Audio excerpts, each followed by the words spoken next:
खबरों में रुख करते हैं वजीराबाद की जानिब, जहां एबीसी न्यूज के डिस्ट्रिक्ट रिपोर्टर अली शान की रिपोर्ट के मुताबिक इस्लामाबाद अलीपुर चट्टा का रहायशी मेहनत मजदूरी करने वाले नसर इकबाल वल्द मोहम्मद अशरफ कौम आराई का मोटरसाइकिल नंबरी GAL 199679 CD70 जिसकी मालियत तकरीबन 70,000 रुपए के लगभग है, नामालूम चोर ले उड़े। तफसीलात के मुताबिक गुज़िश्ता रात नसर इकबाल किसी काम की गर्ज से थाना अलीपुर चट्टा में मोटरसाइकिल खड़ी करके अंदर तफ्तीशी अफसर के पास गया।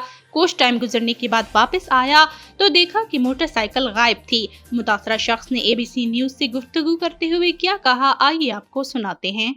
जी जी भाईजान, मैं राती आया इतने मेरे भाई से ना एप्लीकेशन हुई सी ते मैं ना इतने मोटरसाइकिल ते मैं ते मेरा भाई ਅਸੀਂ ਉੱਤੇ ਪਰਿਆ ਦੇ ਟੁਰ ਗਏ ਆ। ਸਾਡੀ ਉੱਤੇ ਪਰਿਆ ਸੀ ਕੱਟ ਸੀ ਸਾਡਾ।